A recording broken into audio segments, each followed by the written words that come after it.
Good morning. Welcome everybody to the Planning and Development Committee for today, the 1st of August. First of all, I just want to let you know there's been a little bit of a hiccup with the IT. So there's going to be a slight delay while we're fixing that. The officers on the top bench do need to be able to talk about the application that's coming up, and we really need this screen to be working. So apologies, there's going to be a little bit of a delay. But in the meantime, I'm going to just go through the welcome and the apologies, and we'll get that part of the business over and done with. Okay, I'm going to start by introducing the top table. We have Mr. David Niven on my right. Next to him we have Mrs. Anne Conliffe, myself, Mr. Jeff Fogg from the Legal Department, Vice Convener Bob Braun is next to him, and Danny Williams, and that's the top table. Can I ask if there are any apologies today? Yes, Convener. We have apologies from Councillor Anderson, Councillor Barnacle, Councillor Drysdale, Councillor Jarvis, Councillor Waters, and we also have Councillor Robertson substituting for Councillor Wilson. Okay, thank you. And can I ask the committee if there are any declarations of interest with any items that are before us today? No declarations, thank you. The minutes of the meeting of the 4th of July, can they be agreed? Agreed, thank you.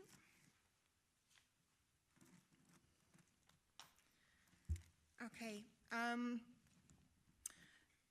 there are some deputations today, and they're not for the first application for Bankfoot, but we do have a Mr. Lewis and a Mr. Menny here to answer any questions on that particular application if required. And we have some deputations for the application in Birnam. So are we agreed that we will hear those deputations? Agreed. Thank you. Okay, and if you wouldn't mind just bearing with us a little bit longer, we'll see if we can get the IT bit sorted out and we'll proceed.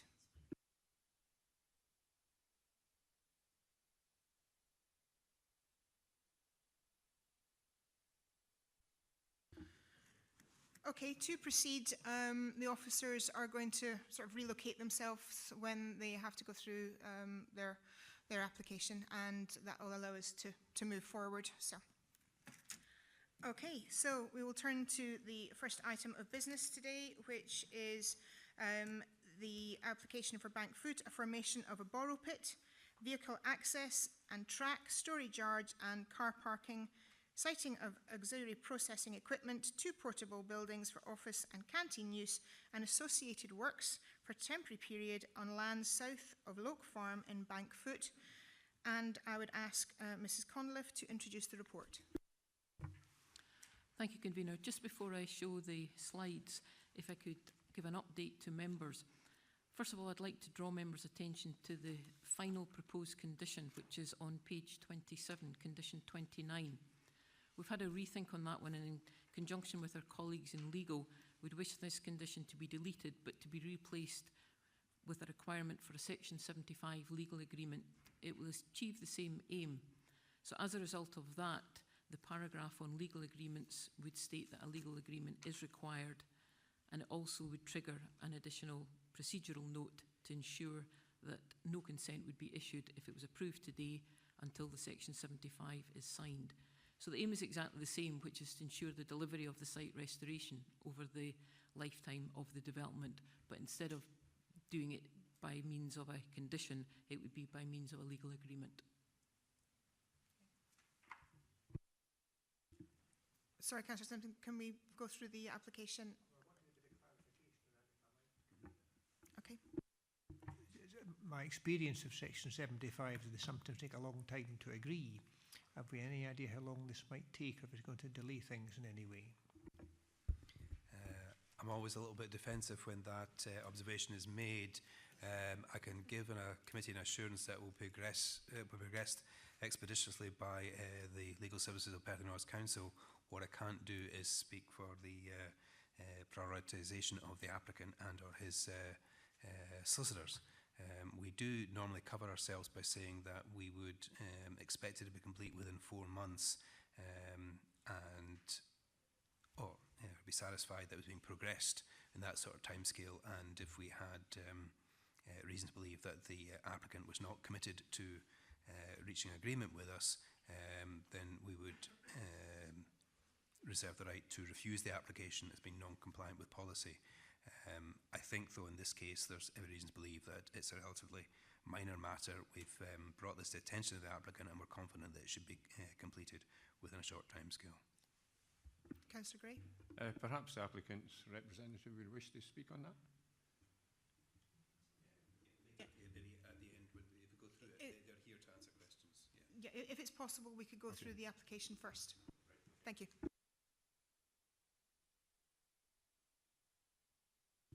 Okay. I'll try this by just speaking. If you can't hear me, let me know and I'll go across there to speak. But if I move the microphone, hopefully that will be sufficient. This first slide shows the layout of the proposal. To the left-hand side of the screen, you'll see the brown-orange colour. Sorry. Oh, now you can see nothing. Oh. Okay. We're back on. So to the left-hand side of the screen, that's the borrow pit. The borrow pit area. No, we're still on. That's fine. Yeah. That's the area where the excavation will take place.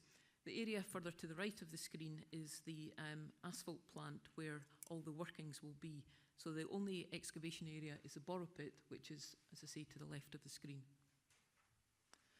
The second point is taken from the old A9, and we're looking across in a southerly direction.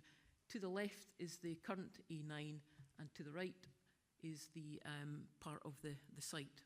And that first part would be the area of the asphalt plant. This next one, again, is taken from the same point, standing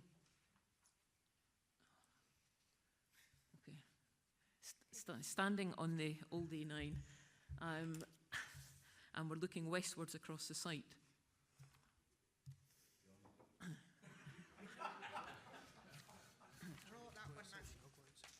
Okay. Right. Okay. So on this slide, you'll see, looking, as I say, westwards right across the whole site.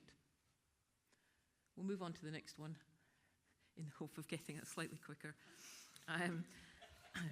This is down in the southwesterly corner of the site, and we're looking eastwards across. In the distance, you can just see the slight hump, which is part of the scheduled monument, which is out with the application site. Okay. We'll just move on. We'll move on to the next one. Again, similar area down in the southwesterly point of the application site, this time looking northwards across the whole site. So this is really looking right across the borrow pit area. And on this slide, you can see the undulations that are already there as part of the landform. We're into the centre of the area, which is the borrow pit, so it's almost in the centre of the site. We're looking in a northeasterly direction. And again, you can see the existing landform, which would in fact screen, because that landform, the higher area there, would remain, and that would screen the area to a large extent from the northerly part. And finally, we're back to the layout. Thank you. Well done. Thank you. Okay, open it up to any questions. Has everybody followed the slides? Okay, there. Okay. Open it up to questions. Thank you. Gentlemen, do you want to come forward? If you could just come to the podium, that's great. And if there's any questions from the committee, they will ask. Can I ask who's who? Thank you. Okay, and I open the floor to any questions. Do we have any questions today? Councillor Simpson? Well, I'll carefully rephrase my question, bearing in mind Mr. Fogg's blood pressure, and ask the gentleman if they can give us a categoric assurance as regards to Section 75 that their intention to sign it as swiftly as possible. The reason I ask is that we all have experience of some developers, not yourselves, I hasten to add, who take an inordinately long time to finally sign it, and I wouldn't want anything to delay this. Yes, absolutely. We initially, on reading of the report, we had understood that it was going to be a planning condition that would ensure restoration. We've since had discussions with the planning officer earlier this week, and we've agreed that Section 75 mechanism can also work. We will be on the case with this straight away, because we won't get our, provided we reach an approval today, we won't get our planning consent until we sign a Section 75, so we'll be taking this forward with some urgency. Content with that, may I have a supplementary, convener? Indeed. So just ask again, could you advise us of any other site where reinstatement has taken place that any of us could have a look at? Absolutely. I think the best example would be at our Powmar quarry, which is up near Glams and sits within Angus Council, and we've got a progressive restoration scheme there.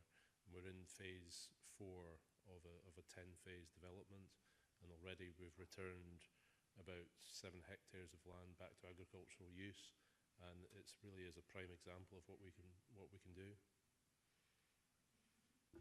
Councillor Coates.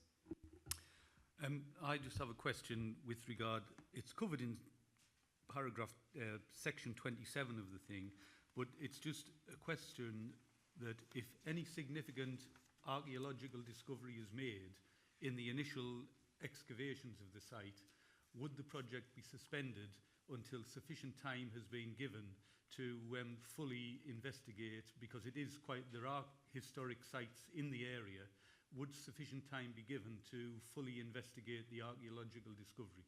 Yeah, effectively we'd submit an archaeological written scheme of investigation, or archaeological consultants would, which would provide for a mechanism by which the Perth and Kinross Council Archaeology would be able to liaise with ourselves and our archaeologists, and everything would stop until we were, we'd done what was required by the council's archaeologist, effectively. Okay. Abby. Councillor James. Thanks, convener. I remember this coming to us in principle before, and locally people were concerned about the timescale. I understand this is for Lunkerty to pass a Birnam dueling, and the concern was that this would remain open for future projects further up the A9. Can we be assured that this is purely for the Lunkerty to Birnam? And is there, I can't see a timescale, sorry for our officers, can't see a timescale in the conditions. Well, it's a 3-year development maximum, and the way that we can offer reassurance on that front is that as part of the design for the dual A9, the access that we're going to take to get to this borrow pit will be closed on the end of the construction job. And the volume of material that we have applied for is fairly limited and is intended to serve that leg of A9 dueling only. So that should be sufficient reassurance for the residents that the scheme is very much short term and specific to A9 dueling on that stretch. Mrs. Codley. If I could just come in there to clarify matters as well, you will note proposed conditions 2 and 3. Condition 2 is limiting the development to 3 years from the commencement of the development, and condition 3 limits the amount of sand and gravel that can be taken out.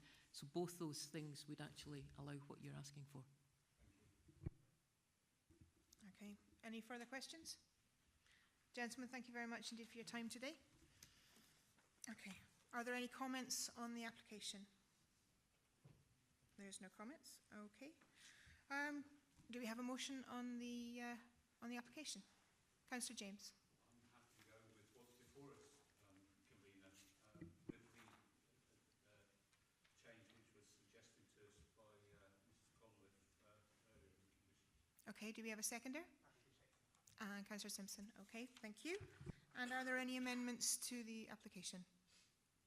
No amendments, then in that case the application is approved. Thank you very much indeed.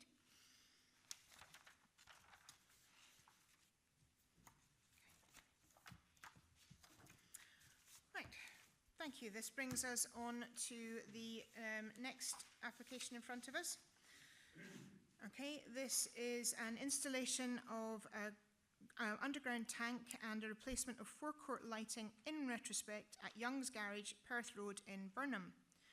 I just want to say we do have some deputations on this. I'll just get my little list.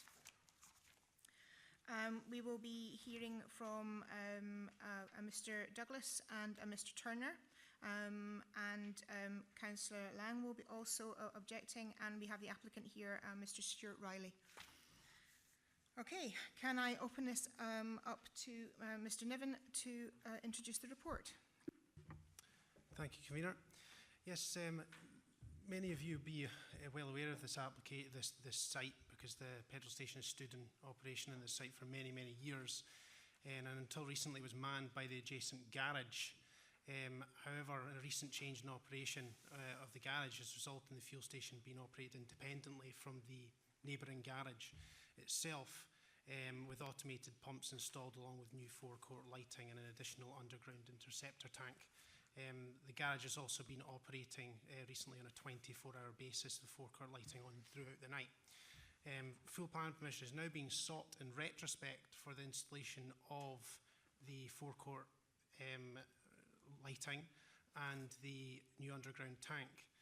The applicant has acknowledged concerns expressed in relation to the 24-hour operation, and following a review of their operations, they are now proposing to reduce the operating hours to between 7 AM and 11 PM. This report proposes that this can be controlled through conditional control of the lighting, which will ensure that the forecourt lighting remains off between the hours of 11 PM and 7 AM. This is the only still that I have of the site. It shows a view looking from the Perth Road, looking northwest. As you can see, the site has quite a close relationship with the surrounding residential area. The closest properties being seen there in the background of the image itself. Thank you. Thank you. Okay, if I could ask for the first objectors to come forward. As I say, that would be Mr. Douglas and Mr. Turner. Gentlemen, thank you for coming today. Jointly, you have 5 minutes. You will be notified with a minute left to go, and the floor is yours. Thank you, Convener. Ladies and gentlemen, my name is Nigel Turner. I live directly opposite Young's Garage on the Perth Road. A record of sleep disturbance between the hours of 2200 and 0700 and other related events was kept by my wife and myself from July last year to July this year. Copies of the record were sent to Planning, Environmental Health and our local MSP at roughly 3 monthly intervals. After 6 months, the results of the analysis of the record were provided to the Dunkeld and Birnam Community Council. The results of the analysis are as follows. During the 336 nights that we were at home, we were disturbed on 163 of those nights. The number of disturbances totalled 234. So the percentage of the nights that we were disturbed was nearly 50%, or to put it another way, we would expect to be disturbed at least once every other night. Now please note that a disturbance to sleep can be caused by revving engines, slamming of vehicle doors, fuel pump noise, loud stereos, human voices, and on one occasion, the shrieks of inebriated young women and the slamming of car doors prior to urinating on the forecourt. The decision to shut the petrol station from 11 p.m. to 7 a.m. is welcomed, and it will reduce disturbance to the immediate neighbours of the garage. But as the attached chart shows, and you might be able to see it at a distance, what I've plotted is time from 10 o'clock to 7 o'clock, and number of Sorry, disturbances I could ask you vertically. to articulate it rather than that, because we don't have any, we don't, Okay.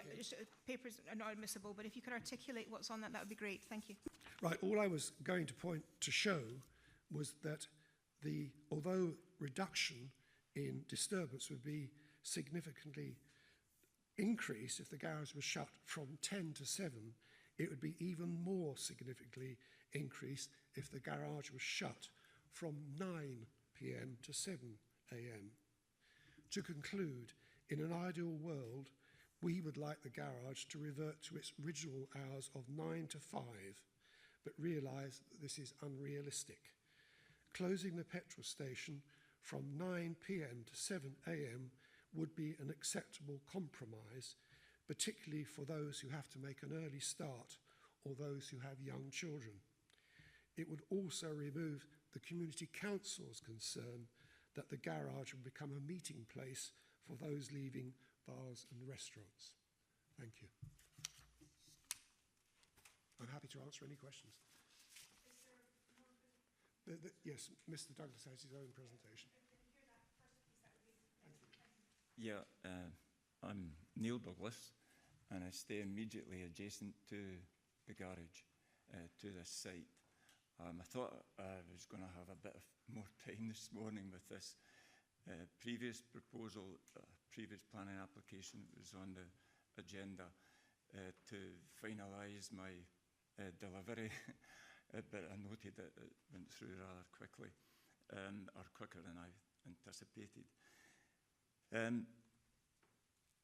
I want to first of all say that this site, this wee rural context that we stay in, is adjacent to what used to be a quiet rural garage, and it fitted the circumstances of the village that we stay in.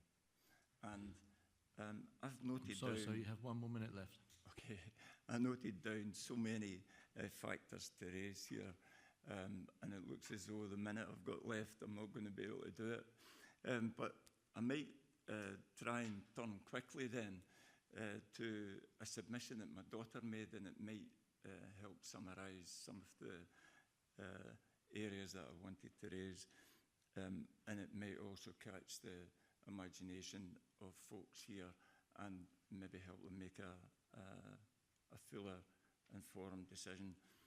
My daughter writes, I've just successfully completed the first year of my art and design degree course, and I've learned much about the impact of poor quality lighting, overexposed lighting and inappropriate lighting.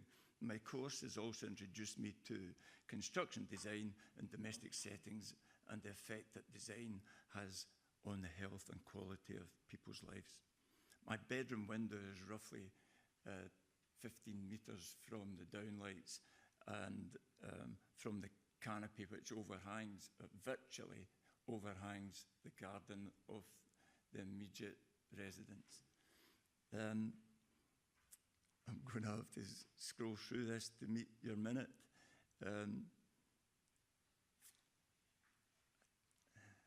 I'll go down to our additional concerns.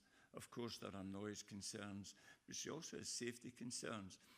I'm also worried about the fact that this garage is unmanned at night. There's no evidence of on-site security.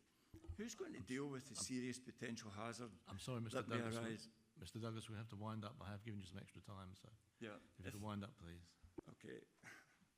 So, in winding up, we're looking to reflect what Lindsay has to say, what the neighbours have to say, and it is about, yeah, let's continue with a decent service in a lovely garage, but not from 11 o'clock to 7 o'clock in the morning, 11 o'clock at night to 7 o'clock in the morning. Thank you very much. But certainly drawing Thank you. it back to 9 o'clock perhaps, yeah. and maybe Apologies, looking at but a you weekend. have had a little bit of extra Sorry, time, so I I do understand that.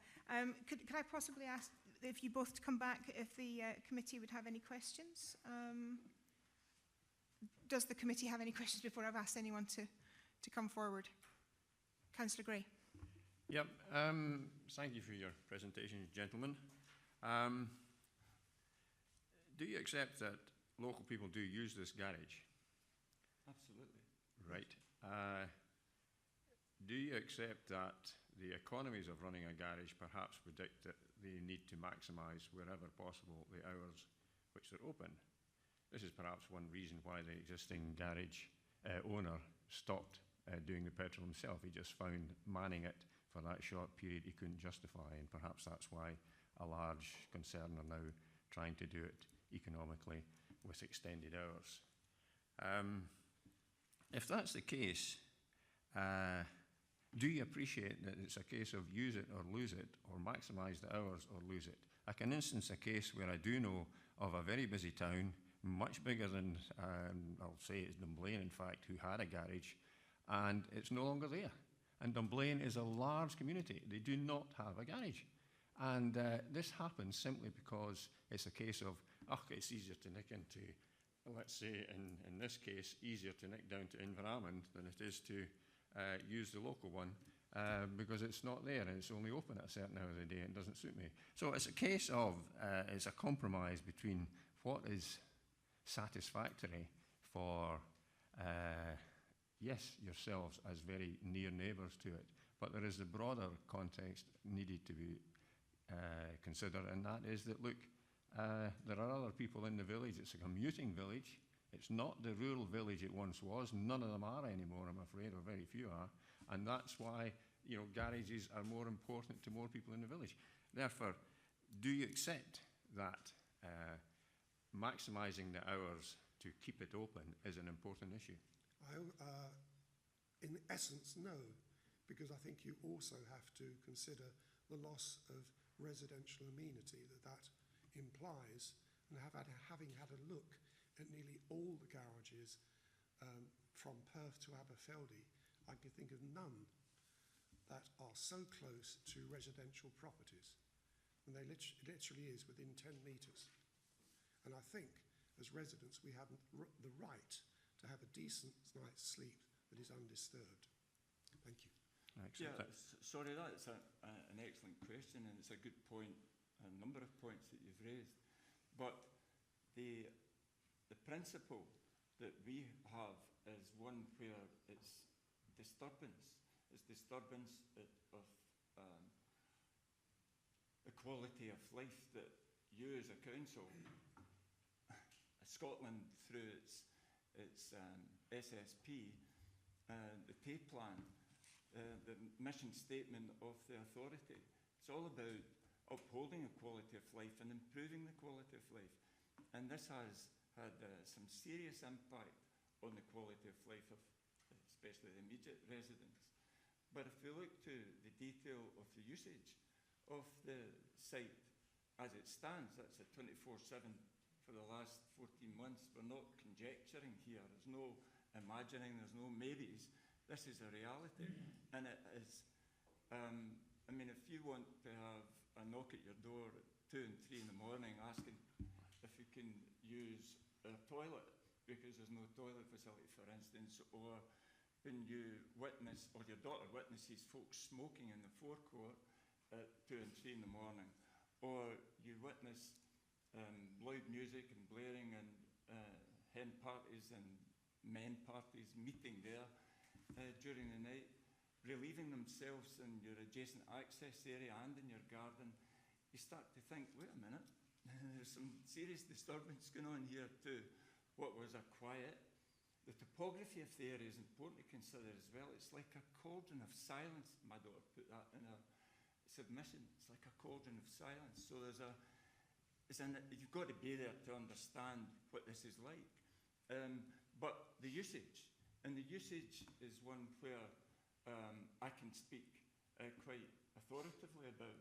I've been off work for 9 months during that 12-month period with a condition. And so, therefore, I've had sleep issues.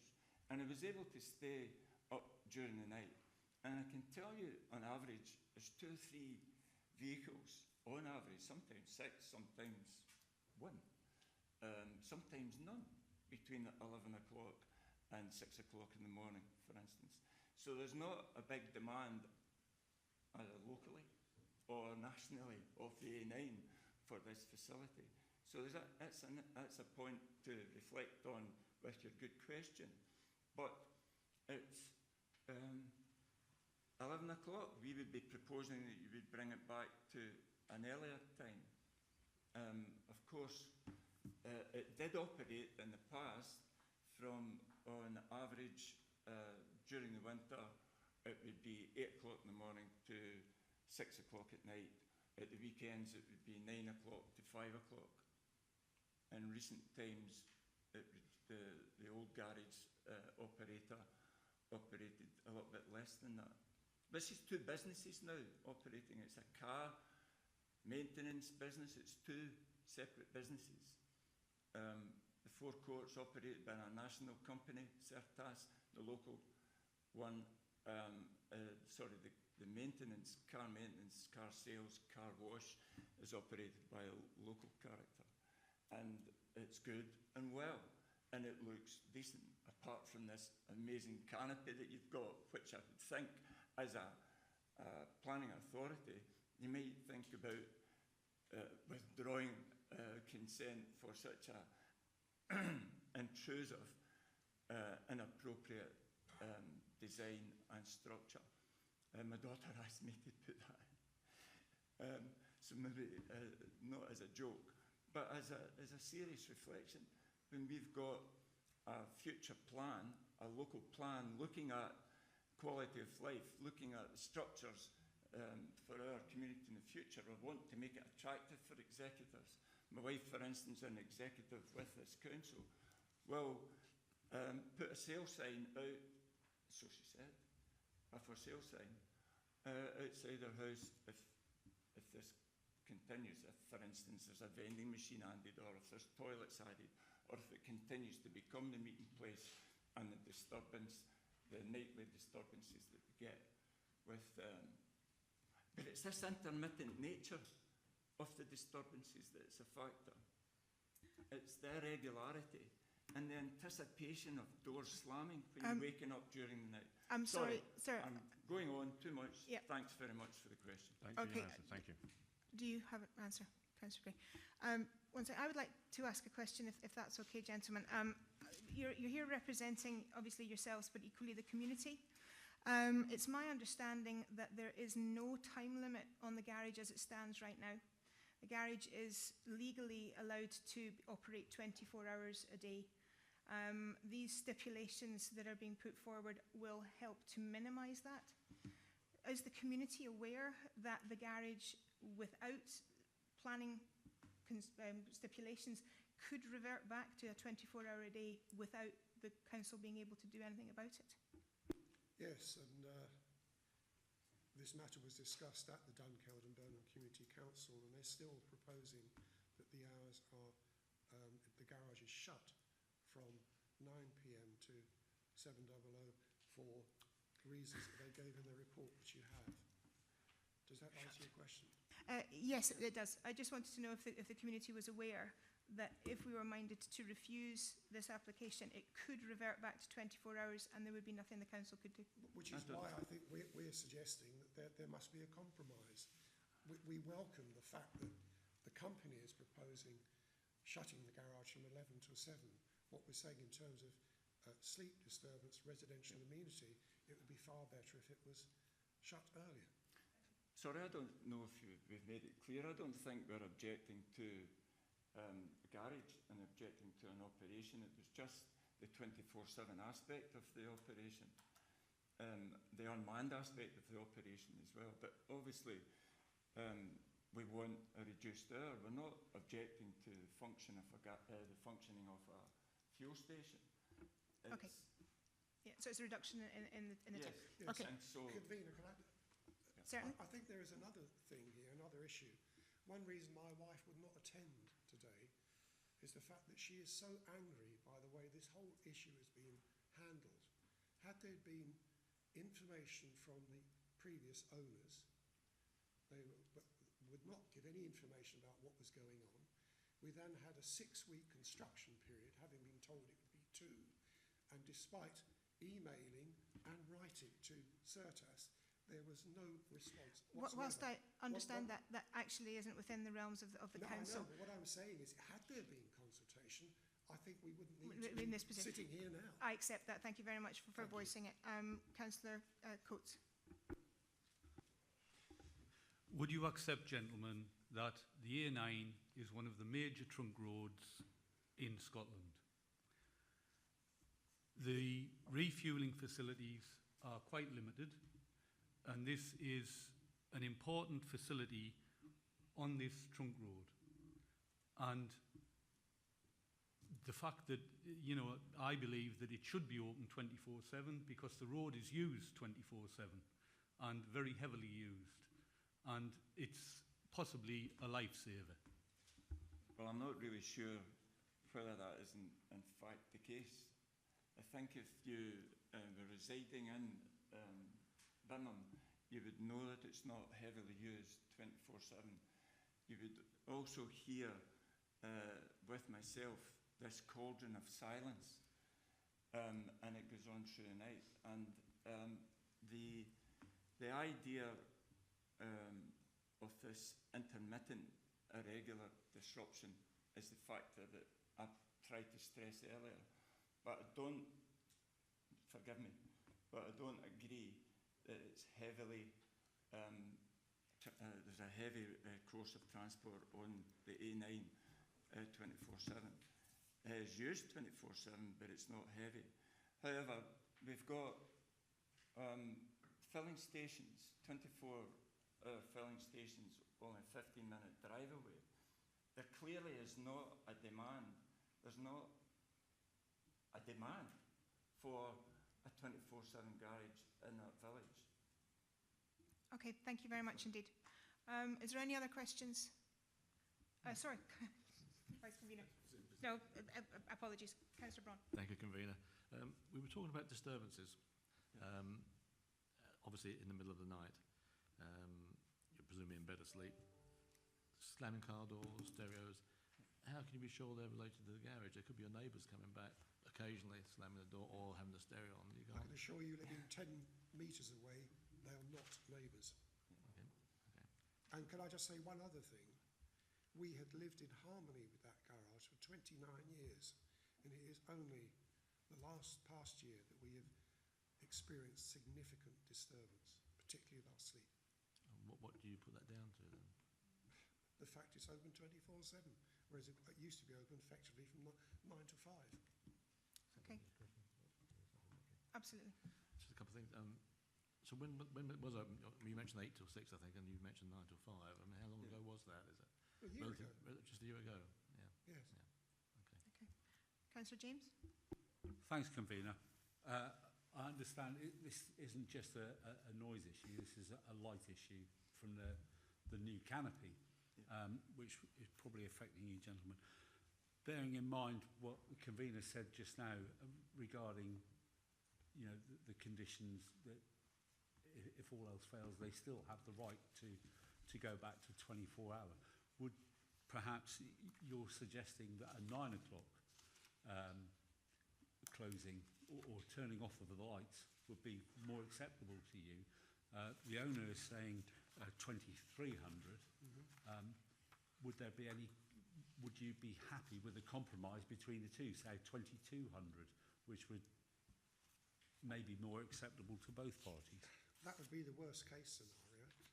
Can I just say that I think what we're fed up with, and it's particularly around the hours of 10 and 11, you get people coming out of bars and restaurants, which they've got every right to do, but we're fed up with them peeing up against the sides of the garage walls, alongside our hedge, and making a noise. And in the best will in the world, if young people are using it as a meeting place, what on earth is going on there? Does that answer your question? Yeah. Okay. Supplementary. Okay. Yeah, thanks, Convener. Yeah, it does sort of answer my question, but my point being, whether it's open or closed, it might well be a meeting place. I'm just looking for something which, you know, as somebody looking at a planning decision here, you know, a condition is there some sort of compromise that works for everybody? Well, it makes an excellent meeting place because it's so well lit. I mean, it's a carbon copy of the petrol station they have at Licks Toll, near Killin.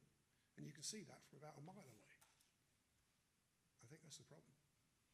Yes, sorry, can I add something there too?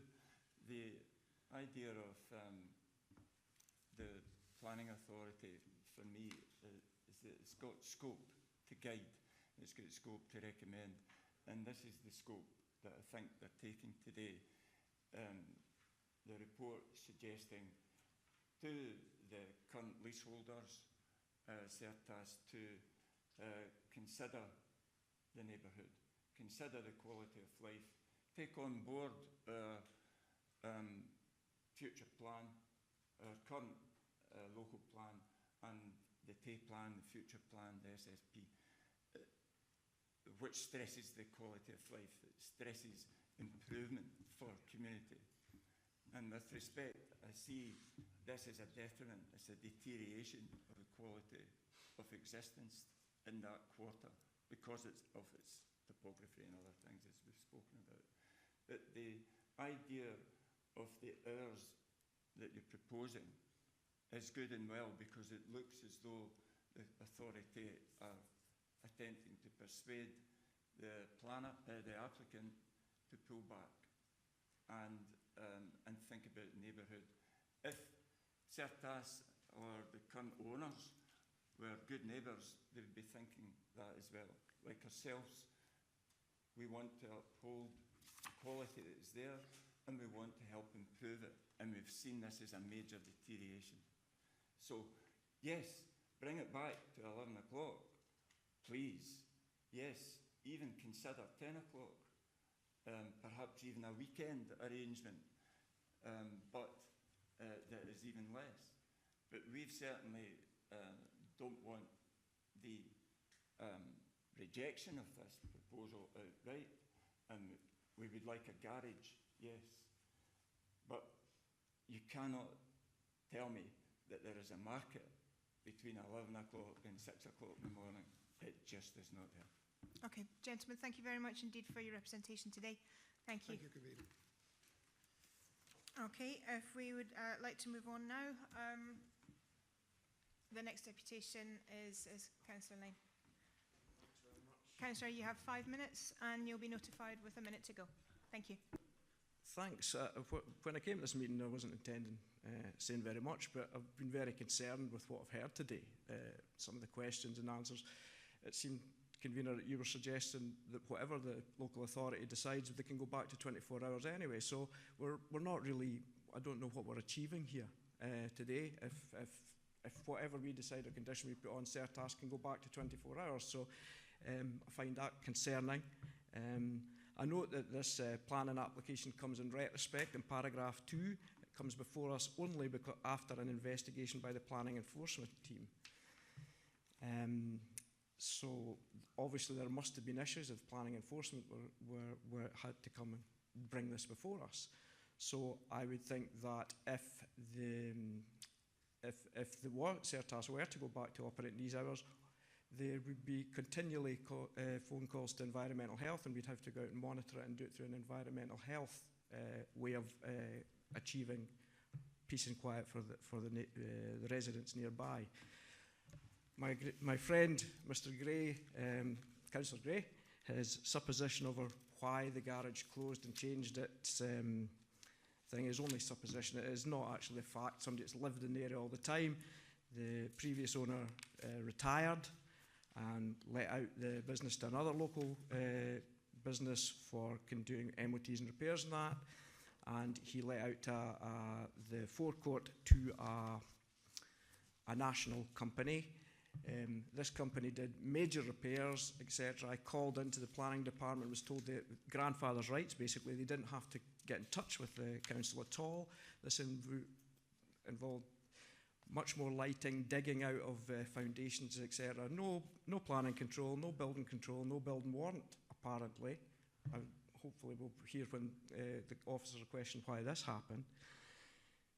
To the actual building itself and the thing, I've not heard from anyone who does not think that a fuel provision facility is necessary and desirable in Dunkeld and Birnam area. Also from experience in a previous life, I know how difficult it is to make a profit selling fuel. I've attended Dunkeld and Birnam Community Council when this application was fully discussed and agree with the points they make in paragraph 34. The only contentious issue in this planning application is hours of operation, i.e. 7 o'clock until 11 o'clock every day of the week. I would like the Community Council's proposal, along with the residents' proposal of 7 o'clock until 9 p.m. to be adopted. There has to be a balance between the negative effect that residents have to bear and the benefit to the community. And I think that 7 to 9 p.m. would be a balanced outcome for Dunkeld and Birnam. This facility, I don't think the one still that we had did justice to how close this is. It was not done at night. It was done in daylight at a long photo shot lens.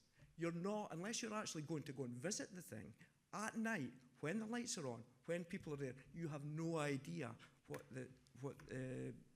to have a feel for what's going on there.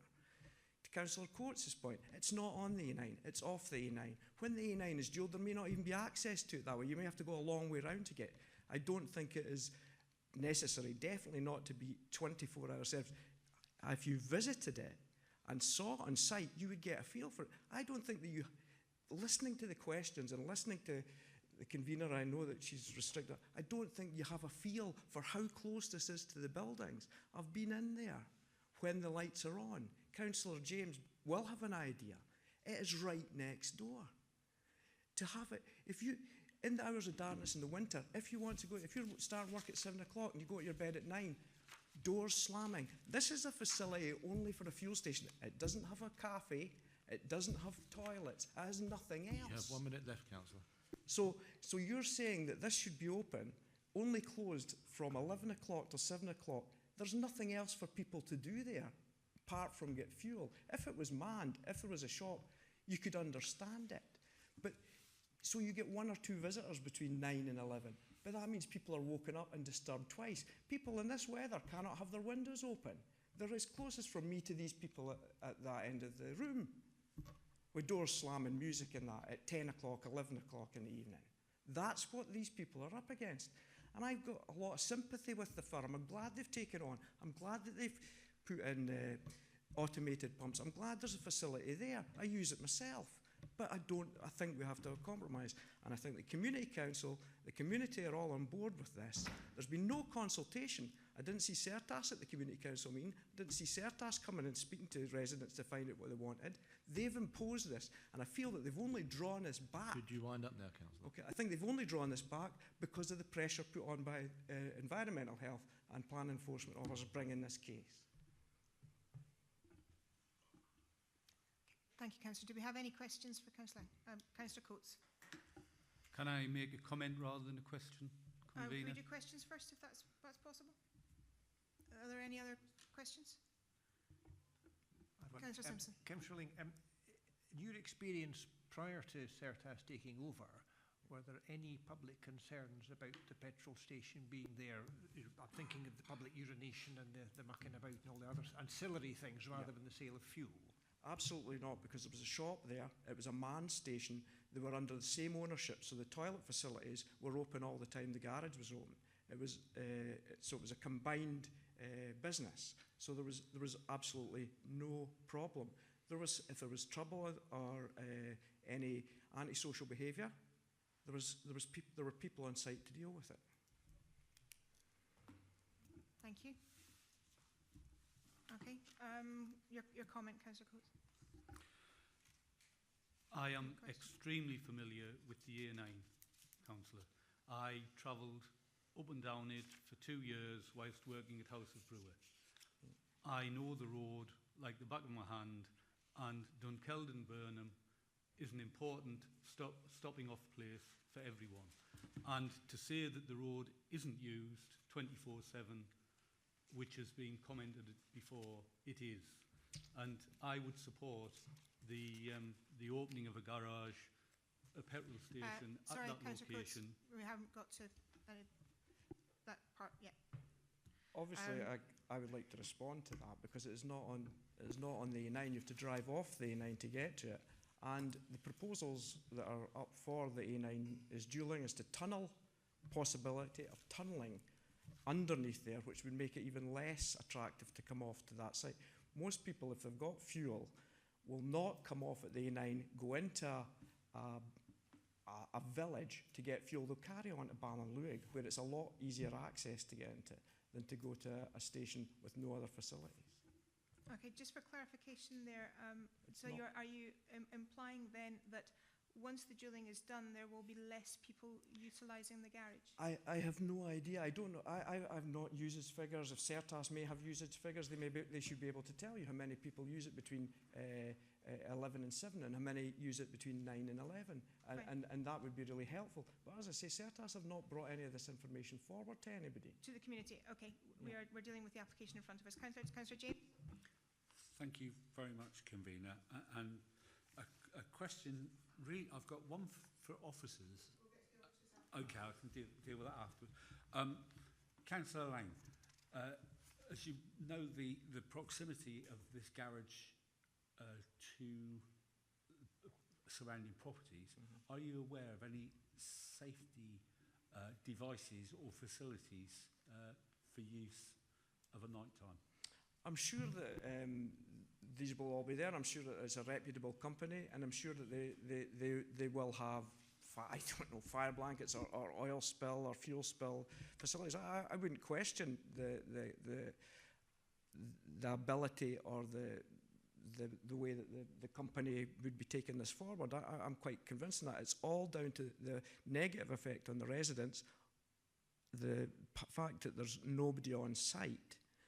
Whether people smoke on the facility, that's crazy, but it could happen anywhere. There's nobody to stop that. But I don't think it is the company's. I think the company will have all the bases safety covered, and I wouldn't call any of that into question at all. Okay, thank you. Councillor Braun? Good morning, Councillor. Antisocial behaviour and disturbance has come up with yourself and the previous deputation. I'm just thinking, with the lights going out, whatever time they went out, would that deter antisocial behaviour? It's still going to happen in that, people making noise, shouting.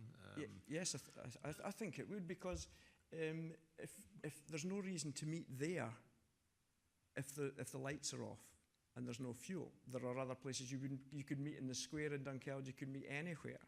I think that because it's a light, it's like moss to a flame. There's lights there, you can see each other. There's plenty of space to park. You don't have to be buying fuel. It's a wide open space with light. My thoughts are, from reading and experience in the past, these sort of things don't stop when the lights go out. If it's an area they're going to congregate, that's where they'll go. I think it's more people. I don't know. Are you sure? Well, we don't know. None of us know. All I would say is that it would stop doors slamming, engines revving. The most noise a car makes is not when it drives past the main road. It's when it stops, it starts again and takes off. That's when the most noise is, and that's what's happening outside people's windows, within the distance from here to there. And I think that any reduction from 11, I would like to know how much that would impact on Certas's business, but we don't know the figures. Okay, thank you. Thank you very much. We, as a council and a planning department, aren't actually in control of Certas and their business. So I accept the points that you have made, but that would be predominantly a lot of that was to do with them. But I will say we take on board what's been said, and I thank you very much for your time. Thanks for your time. Thanks. Right. Okay. We're on to the next deputation, which is the applicant, Mr. Stuart Riley. Oh, sorry, we have two. Sorry.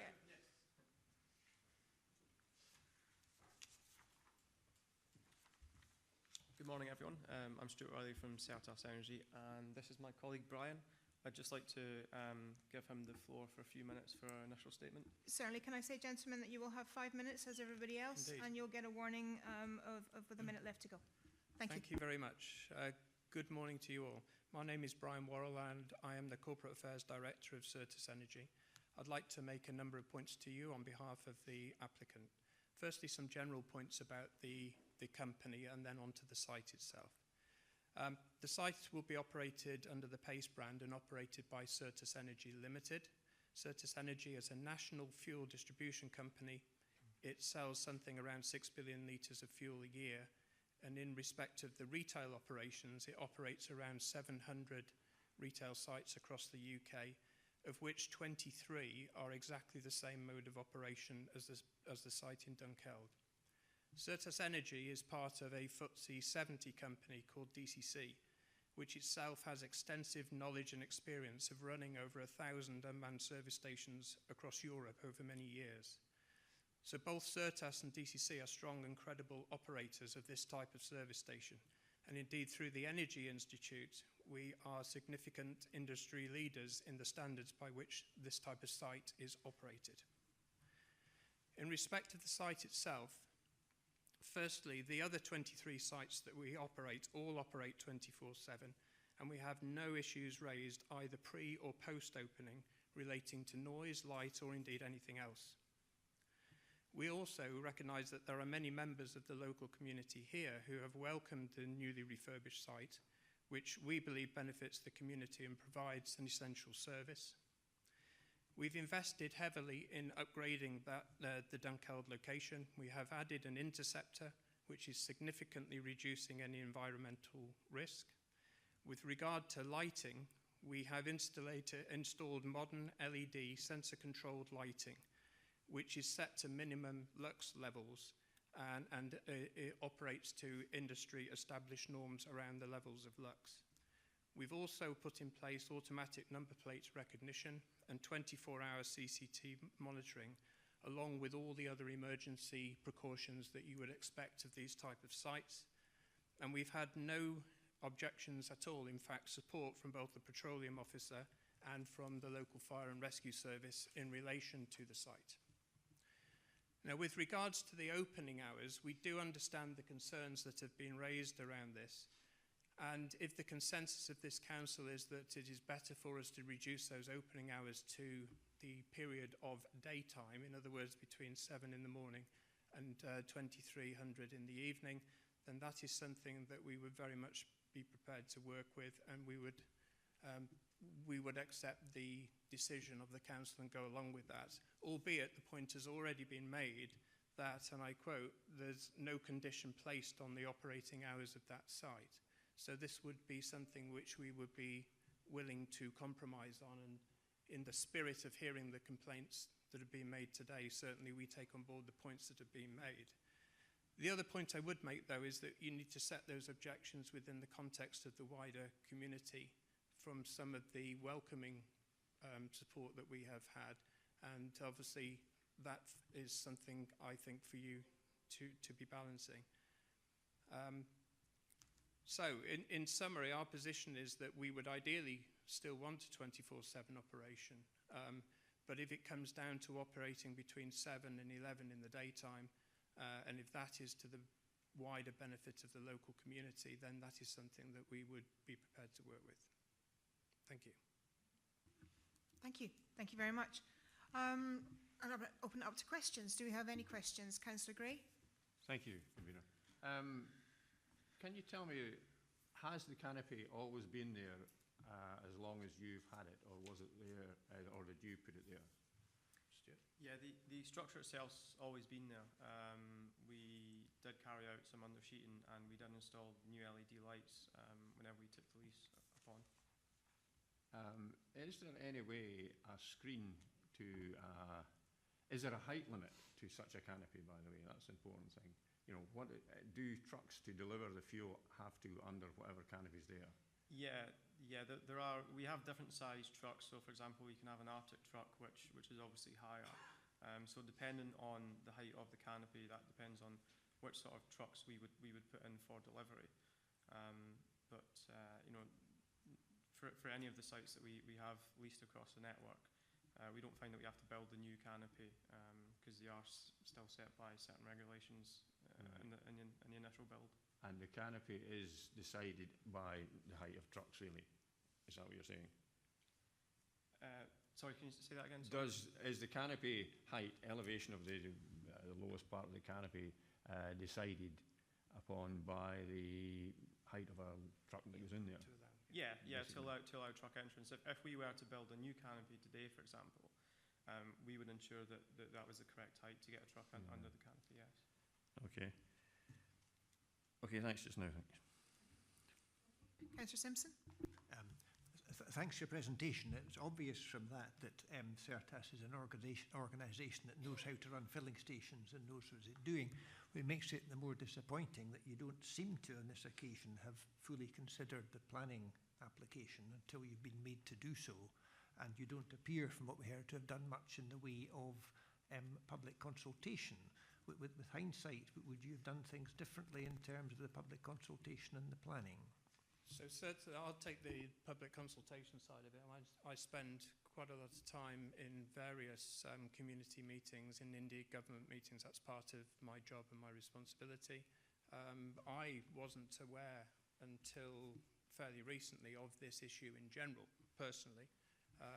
I don't know whether representations were made to CERTAS and ignored or what. I mean, if they were, that's something we can certainly take up afterwards, because I would say in general that we have very good community relations and we want to work well with all stakeholders where we're engaged. And I'm personally disappointed if we didn't do it in this particular instance.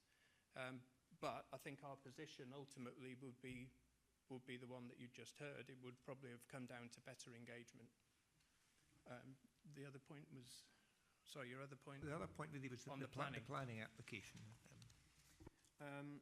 Yeah, I mean, it's quite difficult for me to comment on this site particularly. I'm now managing the Fuel Express network and have done for 6 months. You know, however, from what I'm aware on any sites that we do come across, you know, there isn't something that we do normally do is ask for planning unless need be. So I think the other thing perhaps to say in general is that when we take over these service stations, there are certain rights that we operate within, and we normally would get on and proceed. And then if we hit any obstacles along the way, then obviously we deal with them. So, and that would be the same with the petroleum officers now. The petroleum officers have the ability to interject at any point, but it's for us to get on and do the work. So, but again, if there are any learnings for us in how this process has been undertaken, we're very happy to take that on board. Thank you. I have another question, if I may. I'm very happy with that response. If we could turn now to the security of the site and perhaps some of the ancillary problems of public urination and possibly not operating the place correctly, in the event that, say, a nuisance of some kind, say a fuel spill or people misbehaving is caught on CCTV, can you give us an idea of what sort of action CERTAS might take? Yes, of course. So we have 24-hour monitoring across the network, and it's a third-party company that we use called Metro Security. First of all, to address the spillage situation, there are spill kits on site, and you know, if there was any case of a spill, be it during working hours or at night time, the monitoring company would either be able to clock that on the camera, or they would be made aware by someone on site. They have their own emergency response plans to then either deal with it themselves direct, whether it be to contact the emergency services and shut down the site automatically on their side, or whether it's a more minor spill where they can direct either the on-site local caretaker or even the customer to help them out and deal with that situation. Say a bit more about the caretaker. Yeah, the caretaker is actually the guy who runs the MOT garage at the moment. So he is on site during the day within working hours. And he has an agreement with us whereby he has to be contactable 24 hours, 7 days a week. Obviously, if he goes on holiday or anything, then there's a substitute caretaker to take place there as well. So there's always someone who's able to tend the site locally within a matter of minutes. And that's something that we again, address across the whole network. So although we do have the monitoring company, we also will have a body on site if need be. Councillor Bad. Thank you, Convener. Thank you, gentlemen, for your presentation. Can you give me some comfort on deliveries? We've concentrated solely to date about customers collecting fuel, But what about the deliveries of the fuel? Are you going to guarantee there will be no deliveries during the night? Yeah, that's not a problem. We can do that, and we have done that across the network as well. Obviously, we route internally within CERTAS, so we can just set simple rules to explain to our routing department that we can only deliver during these hours. So that's something we're flexible on. Councillor James. Thanks, Convener. Thanks for your presentation, gentlemen. I'll ask you a similar question to the objectors. I've noticed or Environmental Health have suggested 0700 to 2300. If you had the opportunity to have dealt with the community previously, would there have been any leeway on the 2300? You know, would you have been willing to perhaps come back to 2200? Well, whilst we recognise the concerns that are raised, our position would be that at some point, if we put a facility in there, it has to be economic from our point of view. And it's probably, I mean, you may know this in general, but over the 40 years ago, there were over 20,000 service stations in the UK. Today, there are 8,500. So these smaller service stations have been taken out economically, largely killed by the supermarket business. And what you have here with the unmanned sites is a different mode of operation, a different cost structure, which allows some of these smaller sites to come back into some of these smaller communities. But they are really dependent on relatively extended opening hours. So I do appreciate the points that are made by people who need to live very close to it. But from our point of view, we need a reasonably extended period of opening. And bearing in mind that, you know, people trying to use that facility need to have a confidence that if they try to use it, it's generally available to them, or they won't at all, then we would like to stick with the daytime operating hours that have been proposed. Thank you. Yeah, Councillor Brown. Just if I could follow on from that question, between 10 o'clock and 11 o'clock, bear in mind the location, it's not on the main A9. Is there that much business that time of night between 10 o'clock and 11 o'clock? Well, I can't answer that specifically because I don't have the graph in front of me. Right. But I'm making the general point that, you know, when we invest in these facilities, and it's a fairly hefty investment for us to put that in place, we need to maximise the opening hours in order to maximise the trade that's available. I'd just make that general point. And in all of the other 23, that is a 24/7 operation. I'm just on my mind thinking about the compromise with the local people. You know, just 1 hour, would that make that vast a difference? Well, we think if we get to the point that that we accept this compromise, we think we've compromised from 24/7. That's fine. Okay. Thank you. Are there any other questions? Councillor Gray. If I may again. The monitoring of the CCTV, has this revealed any untoward behaviour in the vicinity of this station? Yeah, I must say I was quite surprised to hear about the amount of complaints, you know, from the residents themselves. I must say it isn't something that has been flagged up to myself. I will certainly speak to the monitoring company and have a look back on any footage, but generally when we do have incidents, it's reported into our administrative office, and then it's obviously escalated up to myself. So I haven't heard of these instances, but I'll certainly look into it on CERTAS side. Councillor Simpson. Thank you again. Just one, you refer to your other 23 similar sites. Could you give us an indication if they are quite so close to other residential houses as this one? And are they in such, no offence meant to Birnam, relatively quiet wee places like Birnam? Yeah, I mean, we've got a whole range of sites across the network. For example, we've got 2 sites in Birmingham city centre, and we have other sites in rural locations, such as your Lex Tolls, Brora as well. And yeah, we do have sites that are also very close to residents as well. And again, we haven't had this sort of complaint. Okay. Any other questions? Gentlemen, thank you very much indeed for your time today. Thank you. Thank you. Okay, and now open it up for questions to officers. Do we have any questions? Councillor Band. Thank you, Convener. Much has been made of the fact that this application was picked up by the planning enforcement officers. In the event of us refusing this application, it does nothing, am I correct in saying it does nothing to alter the operating hours as the facility is operating at the moment, that the enforcement from the planning enforcement officer, or that part of it, merely relates to the tank?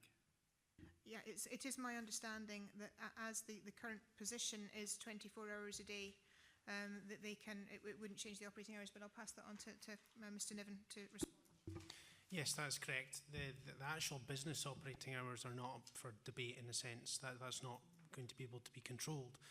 What has happened is they've replaced certain aspects, the lighting in this instance, which we considered to require permission, hence the reason the application has come in along with the tank. And by virtue of those lights, we can control when those lights go on and off, hence the reason why we can conditionally control effectively when the garage is operational, but we can't actually stipulate how the garage works itself. So we can't say the garage shall operate between these times. What we are proposing is that the lighting shall go on and off, which has been a particular issue with the local residents, the lighting, and that will also restrict the use of the forecourt, because I believe they can't use the forecourt for refuelling when the lighting is off. So in a sense, yes, we are controlling it, but without that control in place, for instance, if we refuse this, they could legitimately take, because these lights were put into the existing holes in the canopy where the previous lighting was, they could legitimately take those lights out, put the old lights back in and operate 24 hours if that lighting was effective. Do you mind? So am I reading you saying that the mechanism for operating the pumps can be controlled by the lighting situation? I mean, anybody could go along with a torch and fill up. If the light, just because there's no lights doesn't stop them filling up. But you're saying that, I know I should have asked the operators, but there's a mechanism there that if the lights are off, the pumps are off. I believe that is the case. They cannot safely operate the forecourt without the lighting on. And from discussions I've had with the officer who has had discussions with Certis, in effect what they will do is they will restrict the timing as to when so the pumps will turn off when the forecourt lighting turns off at 11. They'll start up again because it's all programmed in, so somebody will come out and reprogram that, so therefore they come on and off at those times. That's my understanding. Councillor Simpson. Thank you. Really further to Councillor Band's point, can we ask then who it would be who would have the power to dictate the opening times? If we can do it sort of by default, but who actually sets these times? Or which organisation, should I say? This application is to do with the lighting that's gone in, and we are putting control on that lighting. It's for them as a business to decide how they are operating 24 hour. There's certainly no restriction from a planning side of things in terms of how they operate, and if they decide to go 24 hours, if there isn't an original control on the original permission, which there isn't in this case, then there is no control. So they could legitimately change their hours. But the benefit of, if you like, about changing the lighting, it gives us an in to be able to control that without we wouldn't have. Okay. Councillor Gray. Thank you. Tell me, at what stage did the hours of operation suddenly jump from 5 o'clock in the weekend, 6 o'clock during the week, up to 24/7? I believe it was around about 14, 15 months ago. It was around about a year ago, because I, in fact, fielded a call with the councillor and discussed this aspect, and I had confirmed personally that the operating hours were not a planning issue because we could not control that. So it was brought to our attention early on about the operation of the garage turning 24 hours, but we confirmed at that stage that that wasn't an issue. What wasn't clear was the other improvements that they'd undertaken to the garage itself. That is why this application has come forward, because the questions were raised about the 24-hour aspect. There wasn't so much question about the impact of the lighting, because effectively, as I understood at the time, it was the existing lighting that has been used. But obviously that has been clarified, hence the reason the application has come in. But surely there's some sort of confusion along the way here. I mean, a village garage works and it closes at 6 o'clock during the week, and suddenly it's open there. No one granted that permission? Because there's no control. As I said beforehand, there is no control over the operating hours. In any garage? Unless there was in the original permission. So say, for instance, nowadays when an application came in, we may consider controlling the operating hours. But many, if not most, garages throughout Perth and Kinross that have been around for 34 years do not have traditional control over the operating hours. Okay, thank you. Any other questions? Can I ask Councillor Braun? I keep ignoring you. You get me on the side. Just to clarify my mind, going back to the point with regarding hours, 7 o'clock till 11 o'clock at night. What is our position if we wanted to change that condition? Can we do that, or can we not? Or back to 10 o'clock? I'm thinking in the back of my mind. That would be for the conveners, but to consider, but the councils to consider. But I'll pass this one to Jeff. There are certain tests against which conditions are judged, reasonableness being one of them. It's quite difficult, but you would have to say why, for example, 10 o'clock was acceptable in a way that 11 o'clock was unacceptable, or why 12 o'clock was unacceptable, 11 o'clock was. In this instance, you've had advice from environmental health who feel that in terms of noise nuisance, they could support closure at 2300 hours. It would be wrong to think it's in the gift of the committee to light on any hour they happen to choose. You have to be able to articulate why you've chosen a particular closing time. Okay. Do we have any further questions? No. Thank you very much indeed. Right, so we are now, is there any comments that anyone would like to make on this application? None. Okay, then we're moving forward to ask if there is a motion. And we'll, Councillor Simpson. Thank you. I think I would sort of almost reiterate Councillor Braun's question. I'm perfectly content to go with the recommendation, but I think we could articulate a good reason why the 2300 hours should be changed to 22, given the comments about apparently drunken behaviour, urination, public urination, that sort of thing.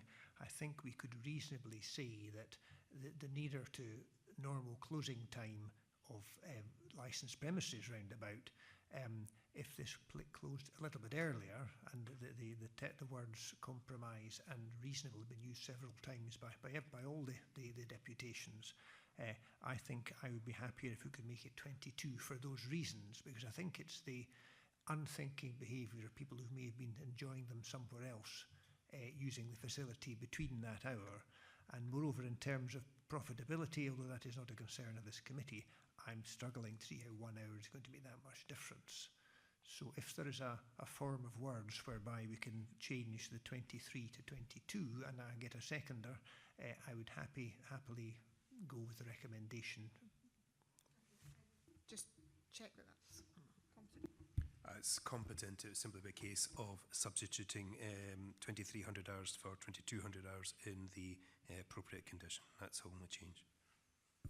Well, on that basis, then I'm happy to put forward the motion. Prefer that with the change to 22 for the reasons given. Okay. Do we have a seconder? Second, Councillor James. Okay. And do we have an amendment to that motion? Councillor Coates? I propose acceptance of the paper as it stands with the 2300 closing time, on the grounds that this could be a 24/7 station and the 2300 is a compromise. And do we have a seconder for that? Councillor Gray. Yeah, I'd be happy to second that as well. I think public health or our health experts have agreed that this is an appropriate time. I don't see that I'm in a position to argue against that.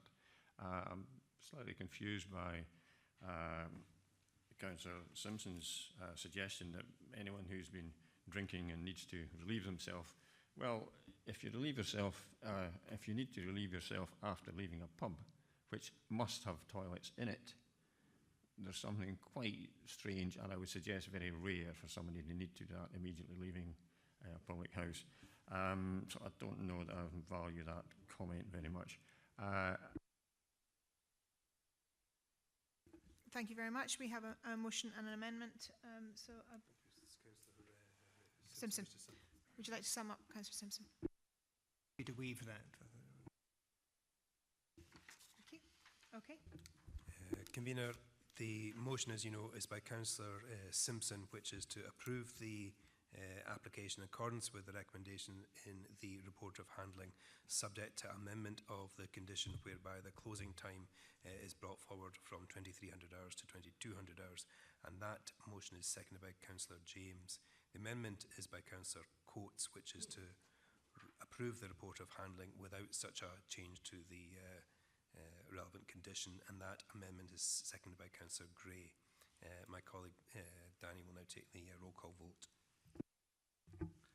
Good morning, members. When I read your name out, if you can state whether you're voting for the motion or the amendment as summarised by Mr. Fogg there. So, Councillor Band. Motion. Councillor Brown. Motion. Councillor Coates.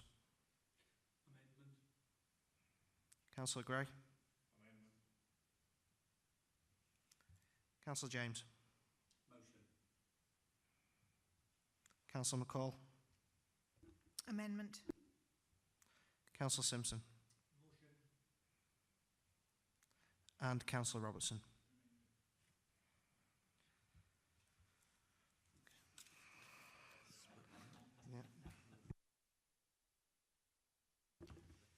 Convener, it's a tie at 4 votes all. You now have a casting vote. Yes, I would go for the amendment. We have taken advice from the experts in their field as far as environmental health are concerned. They state that daylight hours is the hours up till 11 o'clock, and I am not qualified to go against that. So I accept that the amendment will carry. Okay, thank you, everyone.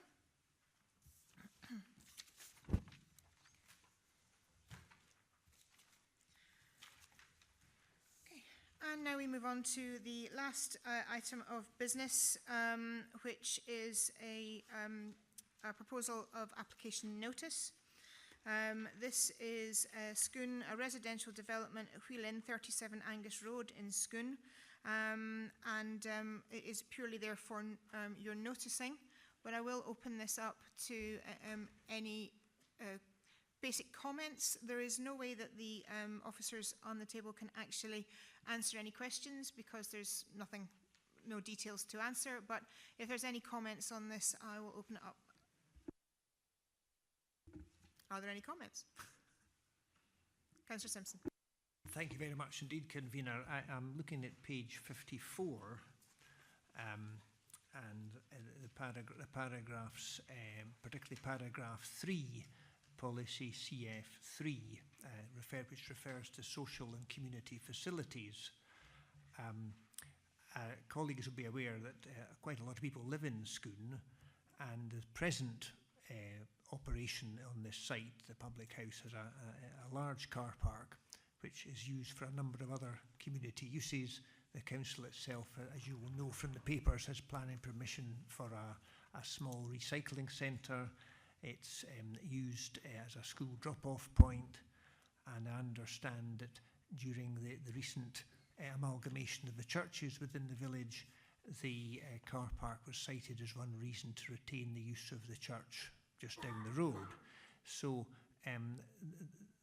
the loss of the car park area, if not the existing facility, will cause some problems.